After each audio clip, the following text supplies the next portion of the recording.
Ephesians 1 verse 18. I pray that the eyes of your heart may be enlightened in order that you may know the hope to which He has called you, the riches of His glorious inheritance in His holy people. Salamat Ate Flor. Sa Tagalog o Pilipino po, sabi rito ni Apostle Pablo sa mga taga-Efeso, sabi niya, naway liwanagan ng Diyos ang inyong mga isip upang malaman ninyo kung ano ang inyong inaasahan sa kanyang pagkatawag sa inyo, kung gaano kasagana ang pagpapalang inilaan niya para sa kanyang mga banal. 5 months na po tayo sa pandemyang ito, pero mabuti ang Diyos at tayo nakaraos, malusog pa rin, at bagamat may mga kaba sa ating mga puso, nandun pa rin yung pagtitiwala natin sa Diyos. Kaya magtiwala tayo sa Diyos lagi. Hilingin natin na talagang lagi niyang ipakita at ipaliwanag sa atin, ipadama sa atin ang mga nais niyang sabihin sa atin. Mahal tayo ng Diyos at hindi niya tayo mababayaang mawala sa kanyang piling. Hilingin lagi natin na buksan ang komunikasyon natin sa Kanya. Andiyan lamang siya, kung minsan hindi natin nakikita, pero hindi tayo ng panalangin manatiling nakalapit sa Kanya. Simulan po natin ang ating pananambahan ngayon sa isang panalangin. Panginoon, salamat po sa lahat ng ibinibigay mo sa amin. Salamat sa blessing, salamat sa pag-iingat, salamat sa provision. Salamat talaga po sa lahat ng ginagawa mo sa buhay namin. Salamat maging sa problema na lalong nagpapalapit sa amin sa inyo. Salamat pa rin sa pandemyang ito dahil talagang natuto ang karamihang tumawag sa iyo. Dalangin po namin, Lord, na talagang makita ng lahat kung ano ang kagandahan ng pandemyang ito, kung bakit nangyayari ito. At mula roon ay kami maging mabuting tagasunod mo. Sambahin po ang iyong pangalan, purihin po, at nawa Panginoon ang mga aming awitin para sa iyo ay iyong maibigan. Nawa Panginoon yung mga papuri, yung mga prayer na ibibigay namin sa iyo ay iyong tanggapin. At nawa Panginoon, mangusap ka mamaya sa pamamagitan ni Pastor Bong sa bawat isa sa amin. Ito po ang aming prayer sa pangalan ni Jesus. Amen.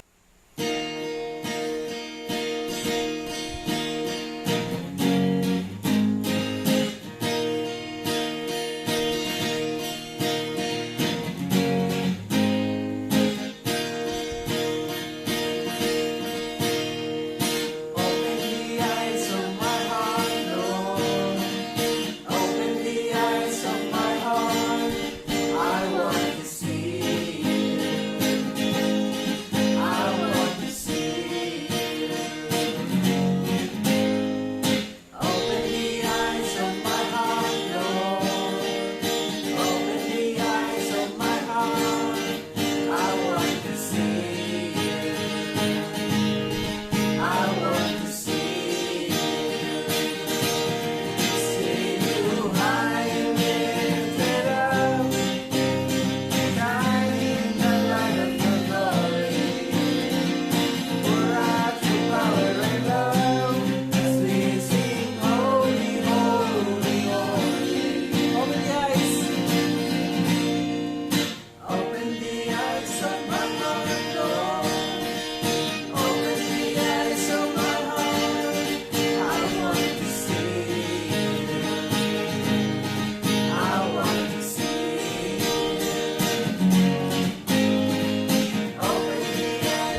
Sama-sama at sabay-sabay po tayo manalangin sa ating Diyos. Ama naming Diyos, Ikaw ay aming pinupuri at sinasamba kung sino ka. Ikaw ang Diyos na gumawa ng lahat at Ikaw rin ang Diyos na nakapangyayari sa lahat. Kaya lahat ng iyong ginawa ay puno ng iyong kaluwalhatian at walang makakapigil sa lahat ng itinakda mo mangyari. Ikaw po, Diyos, ay aming pinasasalamatan sa iyong pag-iingat sa amin, sa anumang panganib, sa anumang karamdaman, lalo na po sa mga kapatid namin na lumalabas ng bahay upang maghanap buhay. Salamat din po sa iyong pagpapagaling sa aming mga kapatid na dumanas ng mga karamdaman. Salamat din po sa iyong provision sa bawat kasapi ng iglesia sa kabila ng kakulangan o limitadong trabaho dahil sa community quarantine. Kaya kami po ay umaasa lamang po sa inyong awa at sa iyong biyaya na kami ay inyong ingatan hanggang matapos po ang pandemic na ito. Maasa rin po kami sa inyong pagpapalain ang aming mga pagsisikap sa paghahanap buhay upang matugunan ang lahat ng pangailangan ng aming pamilya. At ganoon din po ng mga kapatid namin sa pananampalataya. Salamat din po sa iyong paggabay through your Holy Spirit sa aming mga manggagawa na patuloy sa pagtuturo, pagdidisipulo, pangangaral at sa council members na patuloy na nangangasiwa ng aming iglesia upang ang bawat kasapi ay patuloy na mamunga. Kayo po, Panginoon, ay patuloy na gumabay sa aming mga disciples, mga Bible teachers, mga council members, at sa aming mga tagapangaral din, lalo, Panginoon. Salamat din po sa inyong kabutihan dahil hinayaan ninyong mangyari Sunday after Sunday ang aming online worship service. Salamat po sa iyong paggamit kina Joanna at Janina at nagpapatuloy ang worship service namin na ito. Kasama rin ang mga itinalagan niyong worship leaders, mga prayer leaders at mga preachers. May you continue to bless these workers, Panginoon, with your presence, strength, and wisdom and joy na sa iyo lamang manggagaling, Panginoon, sa mga gawain na ibinigay niyo sa kanila. You also pray for Kuya Tonton sa kanyang paghanda ng mensahe sa susunod na linggo. Bigyan niyo po siya ng karunungan at kalakasan through your Holy Spirit upang ang iyong salita ay magsilbing sustansya ng aming espiritu at kaluluwa. Tulungan niyo po si Kuya Ton upang matapos niya ng maaga ang sermon inihanda niya. Nataas din po namin ang aming worship leader next Sunday na si Sasu. Bigyan niyo po siya ng karunungan upang makapamili po siya ng mga awitin na naangkop sa tema ng sermon. At ihandaan niyo rin po yung mga backup singers na makakasama niya. Yan din po yung mga musicians na makakasama niya. Nadalangin din po namin aming mga missionaries na si Hilda. Salamat po sa kasiyahan na ibinigay niyo sa kanya, sa kanyang pag-uwi, sa kanyang bansa upang makasama niya ang kanyang pamilya. Nawa, Panginoon, ay ma-refresh po siya at mabigyan po siya ng kalakasan para sa kanyang pagbabalik sa misyon. Nadalangin din po namin ang iba pa namin mga missionaries na sila Chris at Dottie, Belberania, Eva Abad, at Lem Castro. Maraming salamat po sa napakagandang mga bunga ng kanilang mga pagpapagal. Maraming salamat po sa paglago ng kanilang mga pinaglilingkuran at ganoon din po sa salvation ng kanilang mga binabahaginan ng magandang balita. Salamat po sa inyong pagpapamalas ng iyong pagkilos, ng iyong biyaya sa mga taong ito, Panginoon. At tinataas din po namin sa inyo, Ama, ang aming kapatid at iyong anak na si Mang Mat, na kayo po ay ang patuloy na magpagaling sa kanya. Palakasin niyo po ang kanyang katawan upang malabanan po niya ang infection. Ganun din po, nadalangin din namin ang iba pa ninyong mga anak na dumaranas ng karamdaman. Panginoon, hipuin niyo po sila ng inyong mapagpalang kamay. Gawin niyo pong epektibo yung mga gamot, yung mga treatment, yung mga supplements na ininom nila upang sila ay gumaling at makarecover po sila sa sakit. Nawa Ama, sa kabila ng kanilang pain and suffering, ay panatilihin niyo po silang nagpapasalamat, sumasamba at nagpupuri sa iyo. Tulungan niyo rin po kami kung paano namin maiingatan ang aming mga sarili. Hindi lamang po sa COVID-19, hindi pati na rin po sa ibang mga sakit na pwedeng dumapo sa amin. Nataas din po namin, Ama, ang aming bansa na patuloy na tumataas ang mga kaso ng mga naahawa ng COVID-19. Nawa Panginoon, ay patuloy niyo pong pagalingin ang mga kababayan namin na na-infect na. Nawa ay makarecover po silang lahat. Tulungan niyo rin po ang aming mga hospitals na huwag po sana silang ma-overwhelm ng mga dinadalang may sakit doon. Kayo po ang mag-ingat at magpalakas sa aming mga healthcare workers na nag-aalaga ng mga may sakit. Nawa ay huwag po silang mahawa yung mga healthcare workers namin at iba pang mga frontliners. Panginoon, pagpalain niyo rin po ang aming mga LGUs upang makapagpatayo po sila ng marami pang mga treatment and isolation facilities sa bawat bayan at lungsod. Nataas din po namin ang aming pamahalaan, especially ang IATF at mga LGUs. Bigyan niyo po sila ng karunungan kung paano malalabanan ang pandemic na ito, kasabay ng paggulong na rin ng ekonomiya ng aming bansa. Nawa Panginoon ay maging mahigpit po sila sa pagpapatupad ng batas at maging halimbawa rin po sila ng pagsunod sa minimum health standards and preventive measures. At nadalangin ko rin po ang aming mga kababayan na magkaroon din po ng disiplina sa pagsunod sa umiiral na batas patungkol sa pandemic na ito kahit wala pong nakakakita. Panginoon, bigyan niyo rin po kami ng karunungan at disiplina kung paano namin mapapanatiling malakas at malusog ang aming pangangatawan. Salamat na lang po, Ama, dahil lahat ng ito, ikaw pa rin ang nakapangyayari. Panginoon, panatilihin niyo po kaming patuloy na nagtitiwala sa iyo.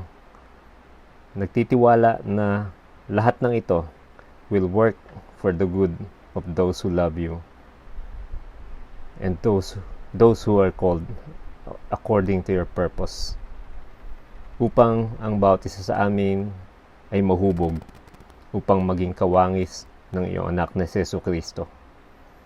At lahat ng ito po ay dinadalangin namin sa kanyang pangalan para sa iyong kaluwalhatian at kapurihan. Amen. Samahan niyo ako sa panalangin sa pamamagitan ng awitin ating aawitin. Sabay-sabay po natin awitin ang Our Father.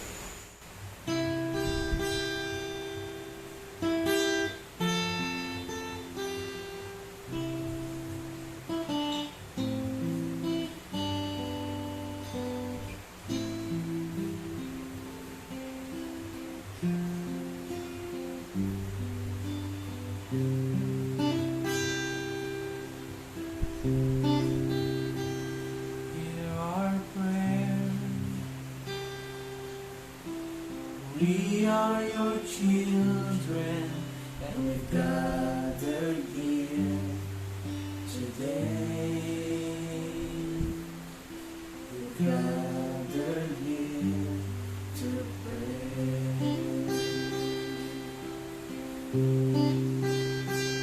Hear our cry.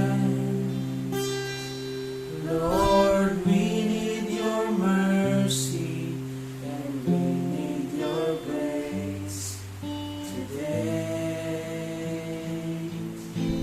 Hear us as we pray.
Sadyang kay buti ng ating Panginoon, magtatapat sa habang panahon,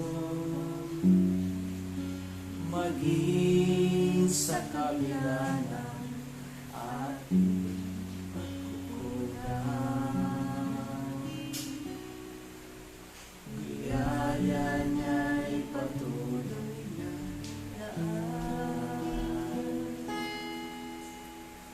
katulad ng pagsinag ng pitong araw, patuloy siyang nagbibigay tanglaw. Kaya sa puso ko't damdamin, katapatan ay aking pupurihin.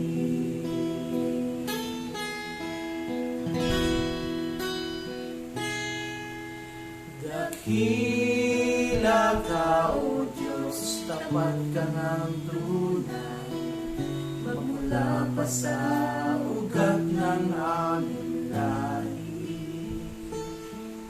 Mundo'y magunaw man, maaasahan kang lagi, maging hanggang wakas nitong buhay.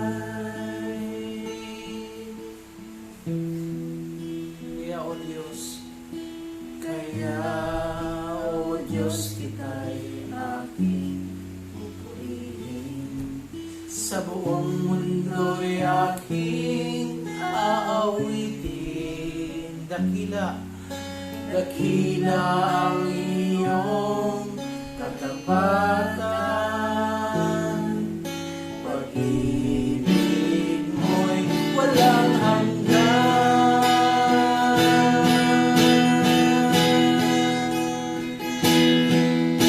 Dakila ka, O Diyos, tapat ka ng tunay, magmula pa sa ugat ng aming lahi.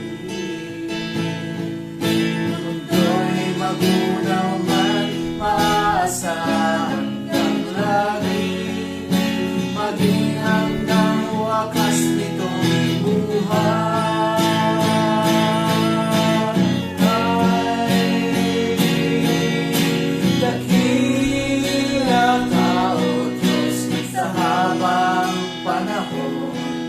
Katapatan mo'y matibay na sandigan, sa bawat bihagi tagumpay man ay naroon.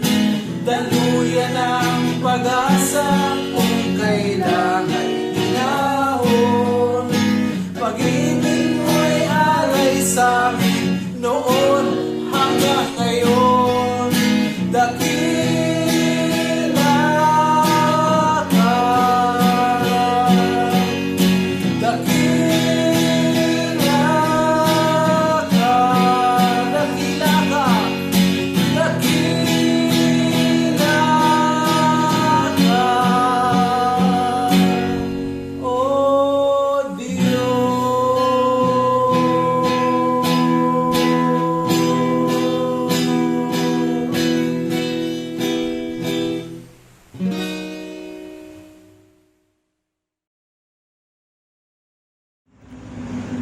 Umaga po sa lahat.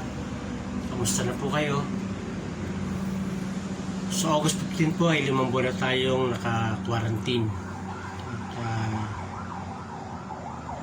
Patuloy na dumarami ang mga nagpo-positibo sa coronavirus. At patuloy ring nadaragdagan ang mga nasasawi rito. At ito po ay nakapagdudulot ng pag-aalala sa marami at pagkatakot sa ano pang maaaring mangyari sa mga darating na panahon. Subalit, hindi lang po negatibo ang pwede nating makita sa pandemya ito. Meron din po tayong makikitang positibo sa na nagaganap sa ating paligid, sa ating kapwa mananampalataya, sa ating komunidad. Nagkaroon po tayo ng mahabang oras sa ating pamilya dahil po sa pandemya ito. At nagkaroon po ng pagkakataon ng marami sa atin na tuklasin ang mga talento na meron tayo. Naging malikhain ng marami sa ating mga kaibigan, ating mga kababayan. At dahil po sa pandemyang ito ay meron po tayong pagkakataon na tayo po ay makapanalangin ng mahabang oras. Ang coronavirus na ito ay naging dahilan upang ang maraming tao ay maging madasalin. At ito rin po ang naging dahilan kung bakit ang maraming tao ngayon ay mas malapit sa ating Panginoon. Kailangan lang pala ng isang pandemya, ng coronavirus, para ang mga tao ay maging malapit at maging madasalin sa ating Panginoon. Bago po tayo magpatuloy, samahan niyo po ako sa isang maikling panalangin. Ama naming Diyos, salamat po sa umagang ito na maaari kaming makarinig ng iyong mensahe. Salamat Panginoon dahil binigyan mo kami ng pagkakataon na makapiling kahit sa ganito pamamaraan ng aming mga kapatid. Sama-sama kaming sasamba, magpapasalamat, dadakilain ng iyong kabutihan.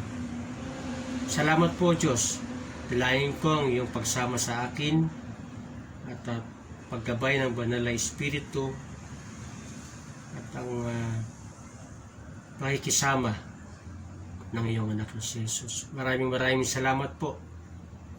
Tanggapin mo po ang aking pasasalamat sa pangalan ni Jesus. Amen. Ang ating pong teksto ngayong umaga ay mula po ito sa aklat ng unang Juan, Kabanata 5, talata 14 hanggang 15. Ito po ang sinasabi. Babasahin ko po mula sa New Testament Pinoy Version. Confident tayong lumapit sa Kanya kasi sigurado tayong ibibigay niya ang kahit anong hinihingi natin na ayon sa gusto niya. Verse 15, at dahil alam natin na naririnig tayo ng Diyos, ang kahit anong pinagpipray natin, alam nating natanggap na natin yun. Ang ating pong tema ngayong umaga ay ang confidence sa pananalangin. Ang aklat ng unang Juan ay sinulat upang ipaalala o ipaalam sa mga mananampalataya na sila ay may buhay na walang hanggan kay Kristo. At upang sila'y makapamuhay gaya ng ipinag-uutos ni Kristo. Sa ating tema na confidence sa pananalangin, alamin po natin ano nga ba ang pananalangin o ano nga ba ang panalangin.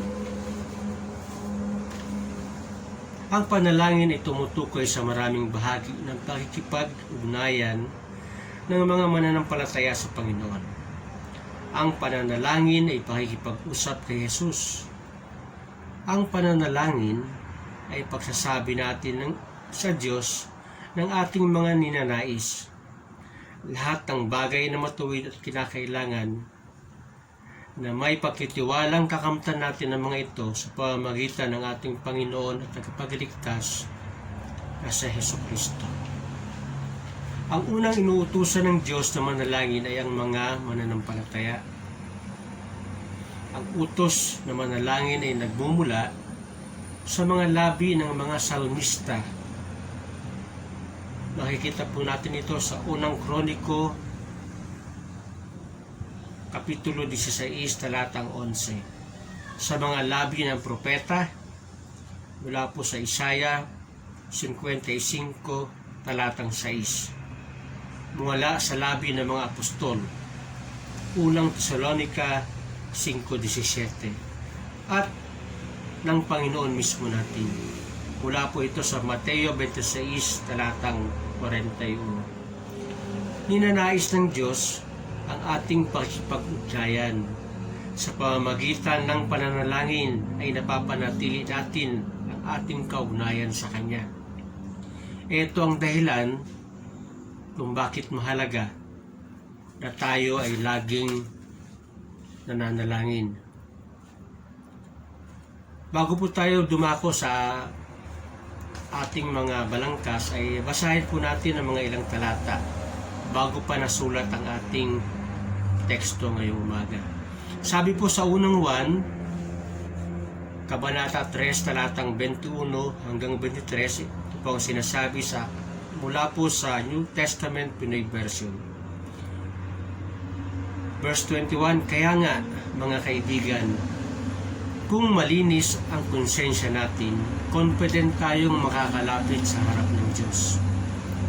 22, katatanggap natin mula sa Kanya ang kahit anong hingin natin kasi sinusunod natin ang mga utos niya at ginagawa natin kung ano ang nagpapasaya sa Kanya.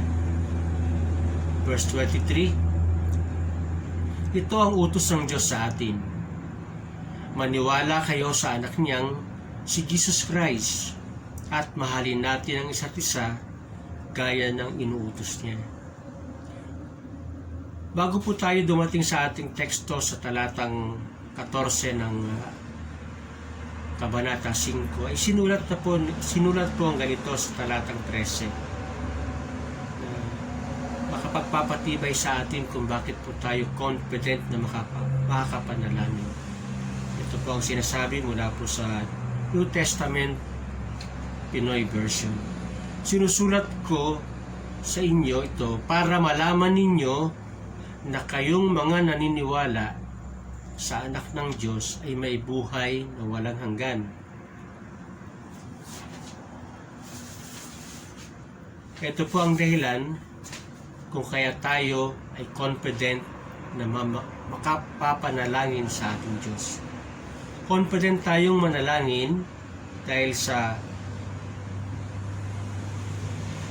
alam nating ibibigay ng Diyos anuman ang ating hiningin. Confident tayong manalangin ng naayon sa Kanyang kalooban. Ito po ang ating mga balangkas para sa umagang ito at hihimayin natin mula sa ating mga talata kung paano nga po tayo confident na makakapanalangin sa ating Panginoon. Ang mensahe ngayong umaga ay nahati sa 2 punto. Confident tayong manalangin na may pagtitiwala sa Diyos. At ang pangalawa, confident tayong manalangin ayon sa Kanyang kalooban. Para po sa ating unang punto, manalangin tayo ng may pagtitiwala sa Diyos. Gaya po na sinasabi sa ating teksto sa talata 14, confident tayong lumapit sa Kanya kasi sigurado tayong ibibigay niya ang kahit anong hinihingi natin ayon sa Kanyang gusto. Bakit tayo confident? Dahil ibibigay niya anuman ang hingin natin ayon sa Kanyang kalooban. Ito ang pangako ng ating Diyos sa Kanyang mga anak. Sa ating kalagayan ngayon na may pandemya na nagdudulot ng maraming pag-aalala sa mga pamilya, may mga nagkakasakit, marami ang nawalan ng trabaho, marami ang umaasa sa mga pangako na may ibigay na tulong. Subalit hanggang ngayon, marami ang hindi pa nakakatanggap. Mga kapatid, ang mga ipinangako ng tao ay hindi natin pwedeng maasahan dahil likas na nag-iiba-iba ang kanilang mga desisyon. Subalit ang Diyos na ating sinasamba ay tapat sa kanyang mga pangako. Sabi po sa Pilipos 4, talatang 6, huwag kayong mag-alala tungkol sa kahit ano. Instead, ipag-pray nyo ang lahat ng kailangan nyo at magpasalamat kayo every time na humingi kayo sa Diyos. Kapatid, meron ka bang ipinapanalangin sa Diyos na hanggang ngayon ay hindi pa sinasagot? Tandaan po natin, tapat at tumutugon ang ating Diyos sa ating mga panalangin. Ito ay Kanyang sinasagot ayon sa Kanyang sariling kaparaanan. May 3 kasagutang ibinibigay ang Diyos sa ating mga panalangin. Una, ito ay maaaring oo. Pangalawa, ito ay hindi. At pangatlo, tayo ay maghintay muna. Gusto ko pong ibahagi sa inyo ang aking patotoo kung paano po kumilos ang Diyos sa aking buhay. Ang aking buhay ay isang patotoo na ibibigay ng Diyos ang kahit anong hingi natin ayon sa gusto niya. Alam niyo po, kahit nung ako ay isa ng mananampalataya, noon po ito, ako ay patuloy pa rin namumuhay sa pagkalipin ng bisyo, ng alak at sigarilyo. Madami akong sinubok na paraan kung paano ko ito matitigilan, kung paano ko ito titigil. Subalit wala pong nangyari. Wala pong nangyari. No? Subalit ngayon ay nagpapasalamat ako sa ating Panginoon dahil ibinigay pa rin niya ang matagal nang hinihingi o matagal nang ipinapanalangin ng aking asawa. Hindi nagsawa si Jenny sa kanyang pananalangin. Kasama ang mga kapatid sa iglesia, sila ay sama-samang nanalangin para sa akin. Dahil tapat ang Diyos, ito ibinigay niya. Ipinagkaloob niya ang panalangin ng aking mahal na asawa. Ito ako ngayon, wala ng bisyo. At patuloy na binabago ng ating Panginoon. Kaibigan, ano man ang iyong pinagdadaanan sa panahon ito? Nahihirapan ka na? Nag-aalala ka sa maaaring mangyari? Lumapit tayo sa Diyos ng may pagsusumamo. Humingi tayo ng tulong. Lumapit tayo sa Kanya. Siya lamang ang tanging nating pag-asa. Sabi po sa Mateo 7 talatang 7 at 8, humingi kayo at bibigyan kayo. Maghanap kayo at makakahanap kayo. Pumatok kayo at pagbubuksan kayo. Talatang 8, dahil makakatanggap ang bawat humihingi, nakakaharap ang naghahanap, at pagbubuksan ang kumakatok. Ano pang inaantay mo, kapatid? Ano pang inaantay mo, kaibigan? Ito ang dahilan kung bakit tayo ay may pagtitiwala sa ating mga ipinapanalangin. Dahil sa ating pakikipag-isa at pananalig sa Kanya, sa ating Diyos, makakalapit tayo sa Diyos Ama ng may pagtitiwala at panatag na loob. Tandaan po natin, anuman ang ating nararanasan ngayon, patuloy lang tayong maniwala sa ating Panginoon. Patuloy tayong manalangin sa ating Panginoon. At sa ating paglapit sa ating Panginoon, dapat po ay meron tayong malinis na konsensya. Kaya po na sinasabi sa unang 1, Kabanata 3, talatang 21. Dapat po tayo ay patuloy na sumusunod sa Kanyang mga utos. Dapat po mahalin natin ang isa't isa. Dapat tayo ay nagtitiwala sa ating Panginoon. Dapat tayo ay manatili kay Kristo. Dapat tayo magpatawad sa mga nagkasala sa atin. Dapat tayong manalangin na may pananampalataya. At dapat dapat tayong manalangin sa pangalan lamang ni Jesucristo. At lagi natin tandaan ang sinasabi sa Pilipos 4:19. Ibibigay ng Diyos ang lahat ng kailangan nyo galing sa hindi maubos na yaman niya sa tulong ni Jesus Christ.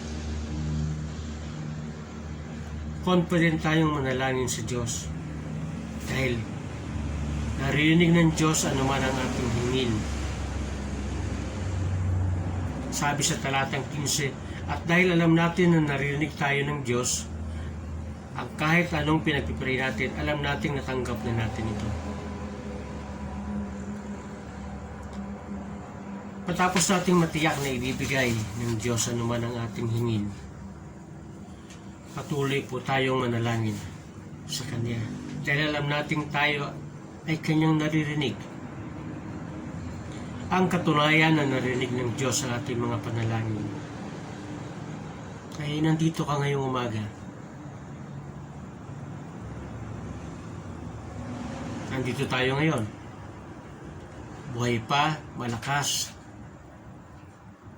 at may pag-asa.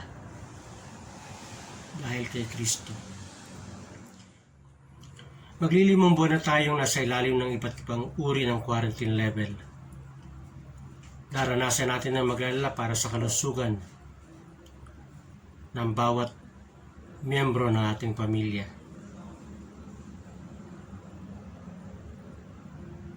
Naranasan natin na maglala sa pangailangan natin sa araw-araw. Lalo na yung mga nawalan ng trabaho. Marami pang ibang idinulot na pag-alala sa atin na karanasan ito.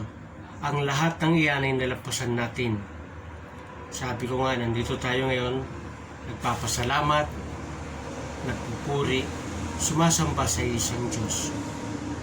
Dahil narinig niya ang ating mga panalangin. Kaya patuloy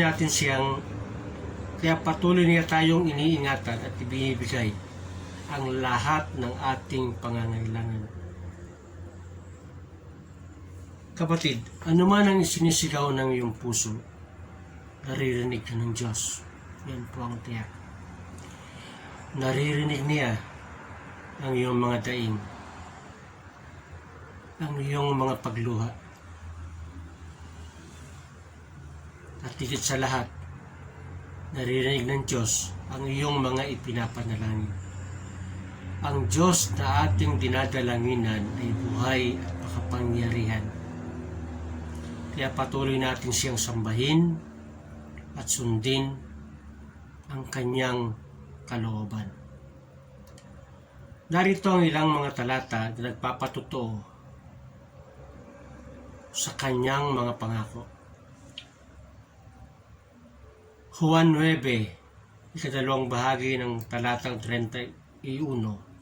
Ngunit pinakikinggan niya ang mga tunay na sumasamba sa Kanya at sumusunod sa Kanyang kalooban. Juan 14:13-14. Gagawin ko ang hihingin ninyo sa pangalan ko para bigyang papuri ang Ama dahil sa Anak. At sa 14, kung hihingi kayo ng kahit ano sa pangalan ko, gagawin ko yun.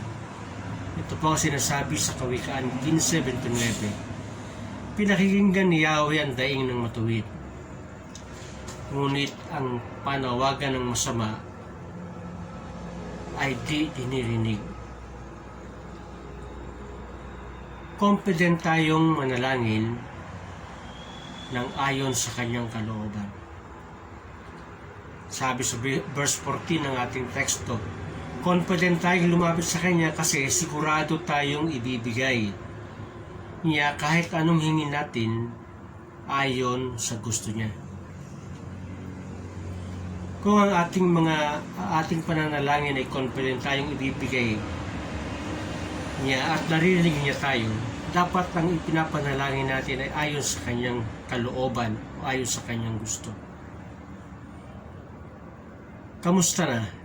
Meron ka bang ipinapanalangin na hindi pa na hindi mo alam kung iyon ay sinagot na, kung iyon ay ayon sa kalooban ng Diyos?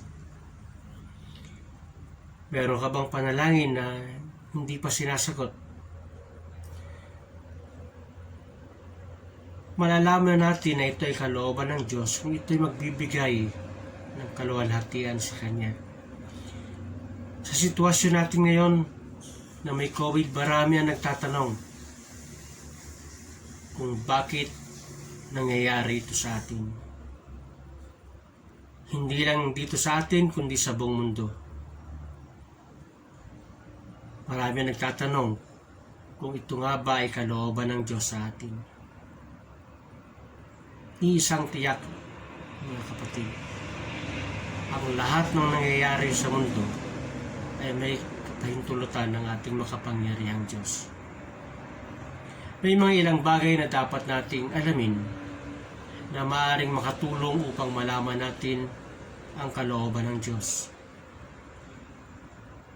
Una, aralin natin ang Kanyang salita. Hindi tayo makakapanalangin ng ayon sa Kanyang kalooban kung hindi natin binabasa o inaaral ang Kanyang salita o ang Biblia.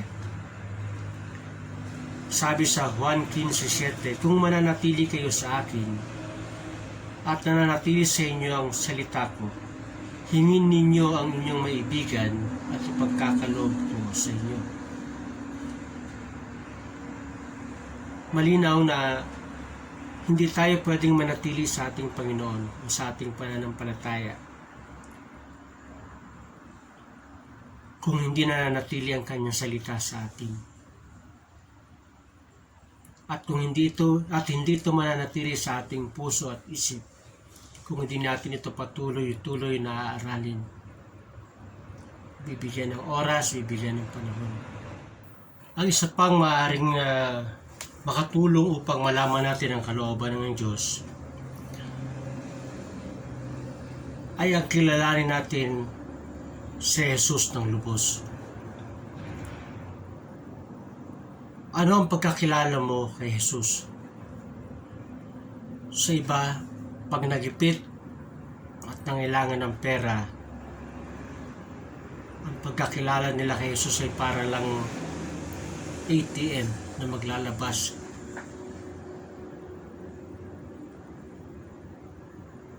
Ng kanilang kailangan. Sa iba naman, parang genie lang. Hahaplusin, lalabas lahat ang kanilang mga gusto. At na po natin nagsisimula sa pag-aaral ng Kanyang salita ang lubos nating pagkakilala kay Jesus. Kaya tayo makakapanalangin ng confident dahil merong Jesus na ipinako sa krus na nagbigay sa atin ng buhay na walang hanggan.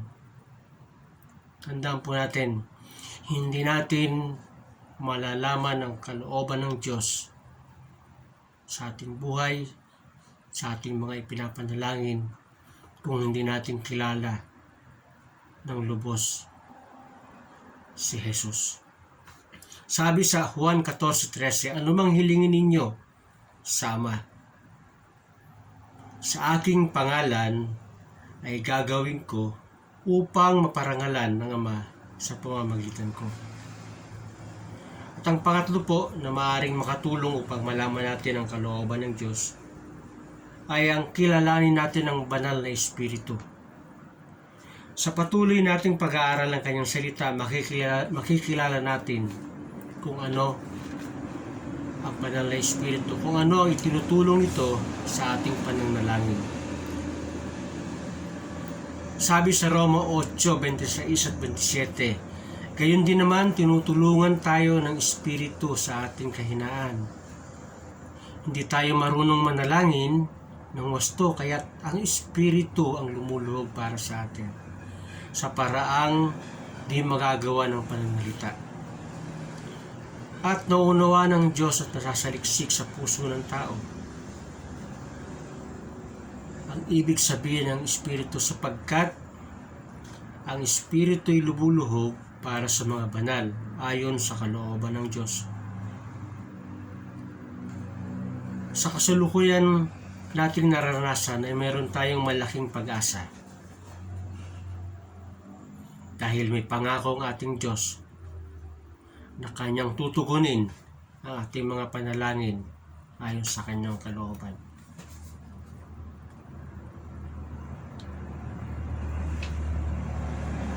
Kapatid, kung ikaw man ay nawawala ng pag-asa dahil sa mga nangyayari sa ating kapaligiran, hindi lamang sa pandemyang ito, kundi maging sa mga nangyayari sa ating lipunan, magtiwala po tayo sa ating Panginoon. Ilapit po natin sa ating Panginoon ang mga bagay na yan. At kung nakukulangan tayo sa pagtugon ng ating mga pinuno sa pamahalaan, sa pandemyang ating kinakaharap, may magagawa tayo. May magagawa po tayo, mga kapatid. Sama-sama at huwag tayong magsawang ipanalangin ang mga pinuno ng ating bayan. Hindi po bingi ang ating Diyos upang hindi niya madinig, upang hindi niya dinggin ang ating mga panalangin, kung ito ay ayon sa Kanyang kalooban. Sa ating pananalangin, naisin natin na ito ay ayon sa Kanyang kalooban. Nang sa ganon ay makapagbigay ito ng kaluwalhatian at karangalan na para lang sa Kanya. Sa mga may panalangin na tinugon ng Diyos, magpasalamat po tayo. Sa mga panalangin na hindi pa tinutugon ng Diyos, magalak po tayo at maging matyagat po tayo sa pananalangin at paghihintay. Pagpasalamat natin sa pangalan ni Kristo Jesus ang lahat ng pangyayari sapagkat ito ang kalooban ng Diyos. Ikaw na nag-aalala sa maraming bagay, ikaw na nagugulumihanan sa mga kaganapan sa ating lipunan, tumawag ka sa Diyos dahil siguradong tutugunin ka niya ayon sa Kanyang kalooban. Sabi sa Jeremiah 33:3, kung tatawag ka sa akin, tutugunin kita at ipapahayag ko sa iyo ang mga bagay na mahiwaga na hindi mo maunawaan. Nawa ang sino man na mayroong mga alalahanin, pag-aalinlangan, suliranin sa buhay at nakakaranas ng kawalang pag-asa, lumapit po tayo sa ating Panginoon. Manalangin po tayo ng may pananampalataya. Gaya ng Kanyang pangako, siya po ay nakikinig sa ating mga panalangin at ito'y Kanyang tutugunin ayon sa Kanyang kalooban. Ito po ang mensahe ng ating Panginoon sa ating ngayong umaga. Samahan niyo po ako sa pagtatapos sa panalangin. Ama naming Diyos na dakila sa lahat, kami po ay lumalapit sa iyo, nagsusumamo, humihingi ng tawad. Patawarin niyo po kami sa aming pagmamalabis. Tawarin niyo po kami sa katigasan ng aming ulo.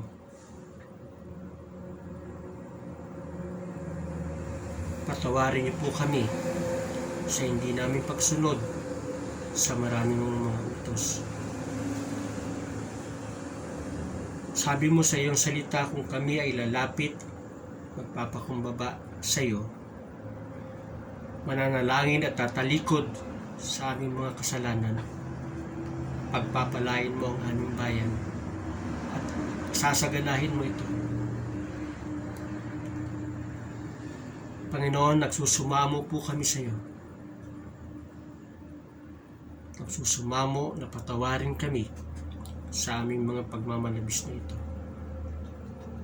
Patawarin kami sa mga kasalanan na paulit-ulit namin nagagawa. Ikaw, O Diyos, ang tanging naming pag-asa sa aming kalagayan. Ikaw lamang, O Diyos, ang siyang makapagpupuno sa lahat ng kakulangan na aming nararanasan. Maraming salamat, O Diyos, dahil ikaw ay tapat sa lahat ng mga nagtatapat sa iyo. Tulungan mo po kami, Panginoon. Tulungan kami sa lahat ng aming kahinaan. Ito po ang aming panalangin sa pangalan ni Jesus. Amen.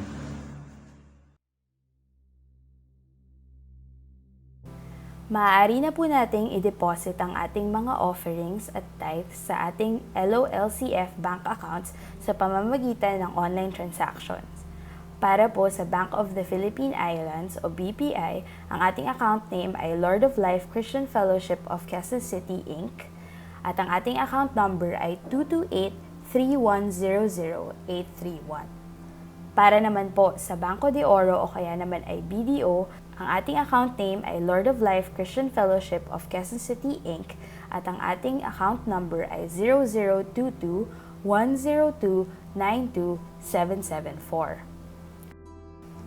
For offerings with specific purpose, maaari po nating i-email ang kopya ng ating deposit slip o kaya naman ay screenshot ng ating transaction at ilagay kung para saan ito sa email bago isend sa lordoflifecf@yahoo.com. Magkakaroon po tayong muli ng online worship service sa susunod na linggo ng 9 o'clock ng umaga dito po sa ating official Facebook page, facebook.com/LOLCFofficial. Bakit pa natin kailangan magkaroon ng confidence sa pananalangin natin sa ating Panginoon? Dahil siya po ang nakapangyayari sa lahat ng bagay.